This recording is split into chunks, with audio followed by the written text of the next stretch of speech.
Assalamualaikum warahmatullahi wabarakatuh. Perkenalkan, nama saya Muhammad Iksanuddin dari Prodi AS semester 2. Saya akan sedikit memaparkan makalah saya yang berjudul Tipe Model-model Berbicara dengan Baik dan Benar. Pada kali ini ada 8 pembahasan yang akan saya bahas. Yang pertama adalah pengertian berbicara. Yang kedua adalah tujuan dalam berbicara. Yang ketiga adalah jenis-jenis dari keterampilan berbicara. Yang keempat adalah apa saja metode-metode dalam berbicara. Yang kelima adalah apa saja faktor pendukung dan faktor penghambat dari keterampilan berbicara tersebut. Yang keenam adalah konsep dasar berbicara. Yang ketujuh adalah hubungan berbicara dengan keterampilan lainnya. Yang ke-8 adalah bagaimana cara berbicara dengan baik yang benar. Baik, langsung saja kita menuju ke poin yang pertama adalah pengertian berbicara. Pengertian berbicara adalah kemampuan mengucapkan bunyi-bunyi artikulasi atau kata-kata untuk mengekspresikan, menyatakan, serta menyampaikan pikiran, gagasan, atau perasaan. Pengertian tersebut menunjukkan dengan jelas bahwa berbicara berkaitan dengan pengucapan kata-kata yang bertujuan untuk menyampaikan apa yang akan disampaikan, baik itu perasaan, ide, ataupun gagasan.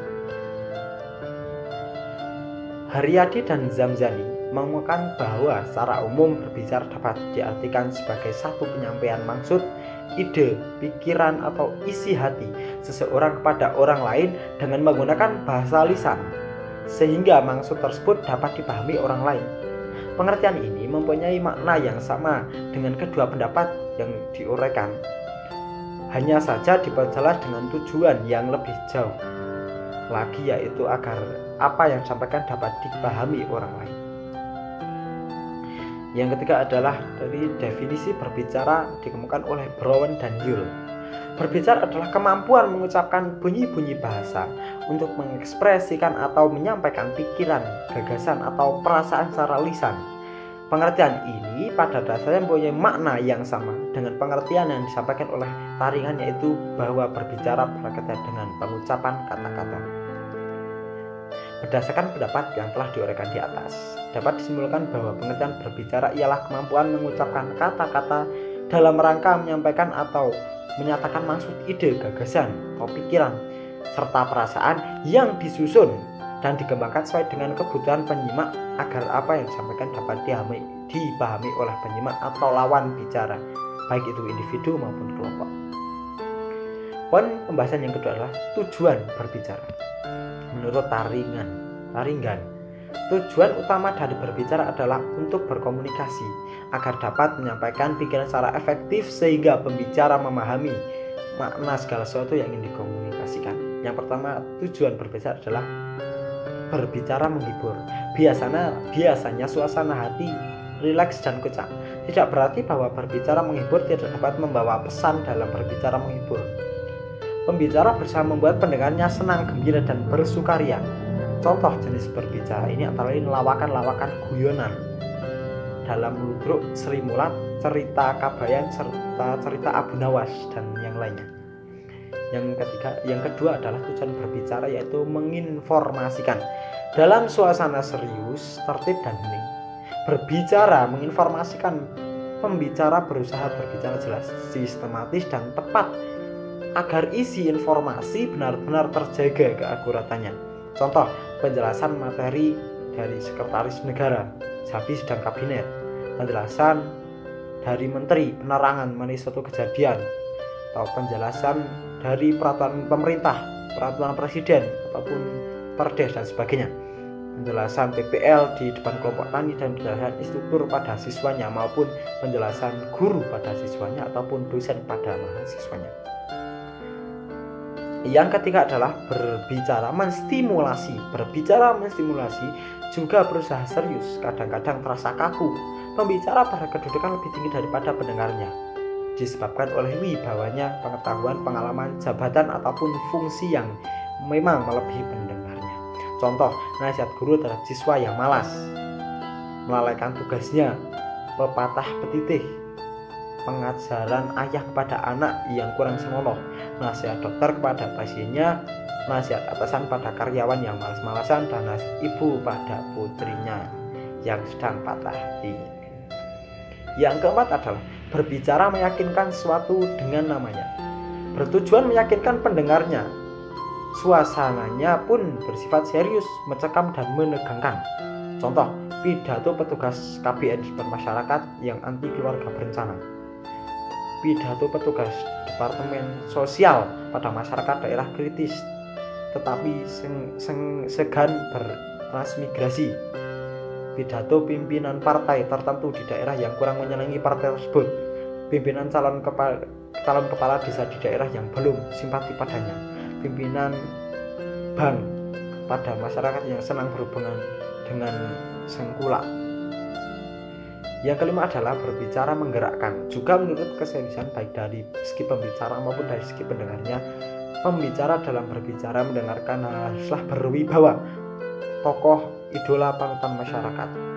Contoh, Bung Tomo dapat membakar semangat para pejuang, para pemuda pada peristiwa 10 November 1995 di Surabaya.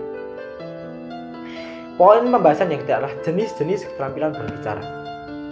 Yang pertama adalah berbicara satu arah, merupakan suatu pembicaraan untuk mengungkapkan buah pikiran, gagasan atau perasaan kepada si pendengar tanpa terjadinya proses interaksi timbal balik.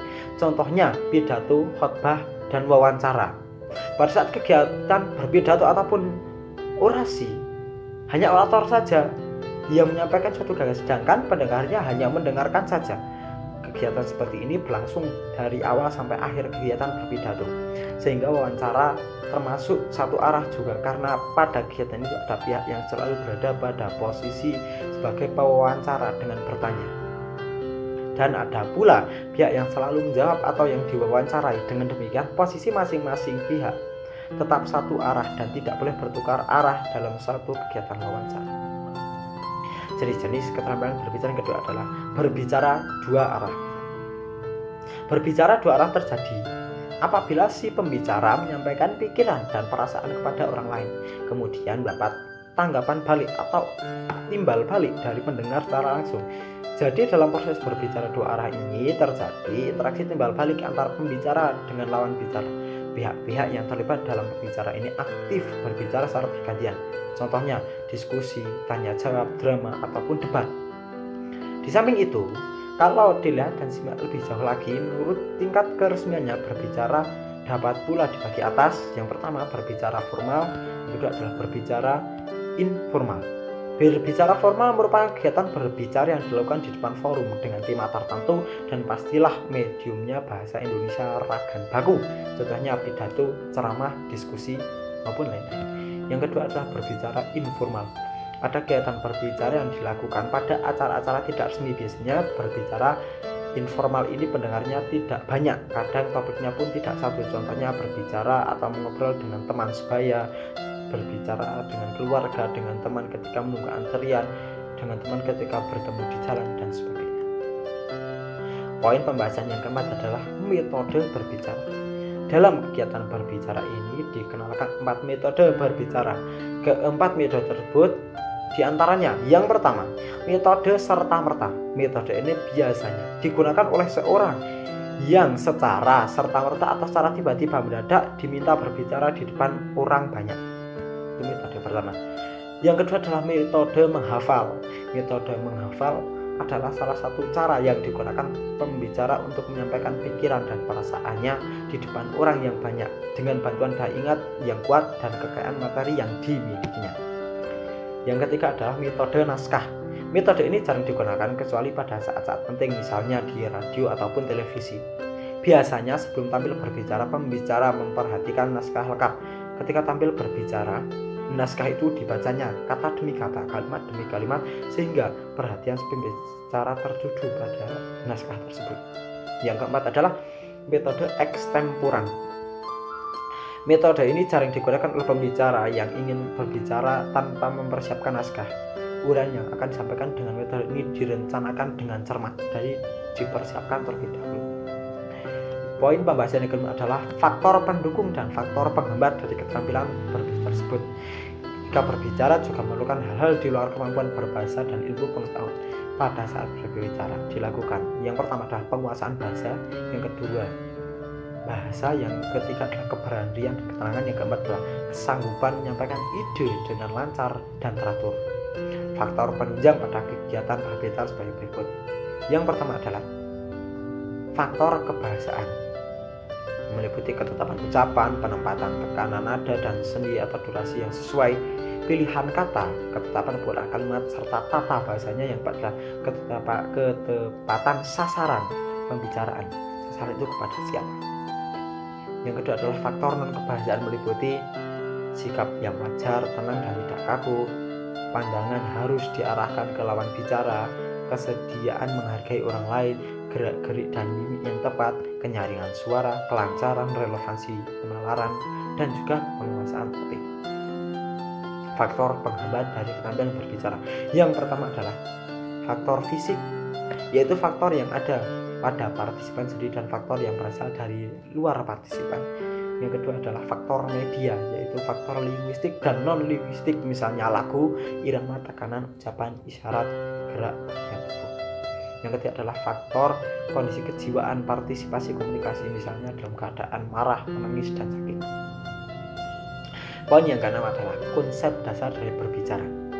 Berbicara dan menyimak adalah suatu kegiatan resiprokal. Berbicara dan menyimak adalah dua kegiatan yang berbeda namun berkaitan erat dan tak terpisahkan. Ibarat mata uang, satu sisi dinikmati dengan kegiatan berbicara, satu sisi lainnya dinikmati dengan kegiatan menyimak. Kegiatan berbicara dan menyimak saling melengkapi dan berpadu menjadi komunikasi lisan seperti dalam bercakap-cakap, diskusi, telepon, tanya jawab, interview, dan sebagainya. Konsep dasar berbicara yang kedua adalah berbicara adalah proses individu berkomunikasi. Berbicara ada kalanya digunakan sebagai alat berkomunikasi dengan lingkungannya. Yang ketiga adalah berbicara adalah ekspresi yang melalui kreatif. Melalui berbicara kreatif, manusia melakukan tidak sekedar menyatakan ide, tetapi juga memanifestasikan kepribadiannya. Tidak hanya dia menggunakan pesona ucapan kata dalam menyatakan apa yang hendak dikatakannya, tetapi dia menyatakan secara murni, fasih, cerita, ceria maupun spontan, bergantung pada si pembicara apakah dia mampu menjadikan berbicara. Yang empat adalah berbicara adalah tingkah laku atau ekspresi pembicara. Melalui berbicara, pembicara sebenarnya mengatakan gambaran dirinya. Berbicara merupakan simbolis kepribadian si pembicara. Berbicara juga merupakan dinamika dalam pengertian melibatkan tujuan pembicara kepada kejadian sekelilingnya, kepada pendengarnya, atau pada objek tertentu. Yang kelima adalah berbicara tingkah laku yang dipelajari. Berbicara sebagai tingkah laku yang sudah dipelajari oleh siswa di lingkungan keluarga, tetangga, dan lingkungan lainnya. Keterampilan berbicara siswa harus dibina oleh guru melalui latihan pengucapan, pelafalan, penguturan suara, pengendalian diri, pengontrolan gerak-gerik tubuh, pemilihan kata, kalimat, dan pelafalan. Pemakaian bahasa yang baik, pengorganisasian ide. Keterampilan berbicara merupakan keterampilan yang mekanistis. Semakin banyak pelatih berbicara, semakin dikuasai keterampilan berbicara itu. Tidak ada orang langsung yang terampil berbicara tanpa melalui proses latihan. Berbicara adalah tingkah laku yang harus dipelajari, baru bisa dikuasai, dipelajari dulu dan baru bisa dikuasai. Yang terakhir adalah berbicara adalah pancaran kepribadian. Gambaran pribadi seorang dapat didefinisikan dengan berbagai cara. Kita dapat menduganya dari gerak-gerik, tingkah lakunya, kecenderungannya, kesukaannya, dan cara bicaranya. Berbicara pada hakikatnya melukiskan apa yang ada di hati, misalnya pikiran, perasaan, keinginan, atau ide-ide yang lain. Karena itu sering dikatakan bahwa berbicara adalah indeks kepribadian. Poin yang selanjutnya adalah hubungan berbicara dengan keterampilan lainnya. Yang pertama adalah hubungan berbicara dengan menyimak. Berbicara dan menyimak merupakan keterampilan bahasa yang saling melengkapi satu sama lain. Berbicara bertujuan untuk menyampaikan informasi secara lisan, sedangkan menyimak bertujuan untuk mendapatkan informasi dari apa yang didengarnya. Kegiatan berbicara selalu disertai dengan menyimak. Demikian pula kegiatan menyimak selalu didahului dengan berbicara. Melalui kegiatan menyimak kita mengenal ucapan, kata, struktur kata, dan struktur kalimat. Yang kedua adalah hubungan berbicara dengan menulis. Berbicara dengan menulis. Menulis bertujuan untuk menyampaikan informasi, hanya saja bentuknya berbeda. Berbicara menyampaikan informasi secara lisan, sedangkan menulis menyampaikan informasi secara tulisan. Yang ketiga adalah hubungan berbicara dengan membaca. Keterampilan. Keterampilan membaca sangat mendukung keterampilan seseorang dalam berbicara. Semakin banyak seorang membaca, maka semakin banyak informasi yang didapatnya dan biasanya akan lebih mudah dan terampil menyampaikan informasi yang diketahuinya. Keterampilan tersebut mencakup ujaran yang jelas dan lancar, kosakata yang luas dan beraneka ragam, penggunaan kalimat lengkap serta sempurna, perbedaan pendengaran yang tepat, dan kemampuan mengikuti serta menelusuri perkembangan urutan suatu cerita atau mengubah kejadian-kejadian dalam urutan yang wajar dan logis. Itu adalah hubungan antara bicara dengan keterampilan membaca. Poin yang terakhir adalah cara berbicara yang baik dan benar. Yang pertama adalah awali dengan kalimat pembuka. Yang kedua adalah menatap lawan bicara. Yang ketiga adalah menggunakan kalimat yang sopan. Yang keempat, ciptakan situasi yang santai. Yang kelima adalah hilangkan perasaan gugup. Yang keenam, usahakan untuk menggunakan bahasa yang mudah dipahami. Yang ketujuh, menggunakan intonasi yang jelas. Yang kedelapan, jangan gunakan nada tinggi. Yang kesembilan, jangan memotong pembicaraan. Yang ke-10 adalah berikan salam. Itu 10 cara berbicara baik dan benar. Mungkin cukup sekian dari saya. Nah, pemaparan saya ini, apabila ada kesalahan, kekurangan ataupun tutur kata yang kurang berhati-hati, saya tadi mohon maaf yang sebesar-besarnya. Assalamualaikum warahmatullahi wabarakatuh.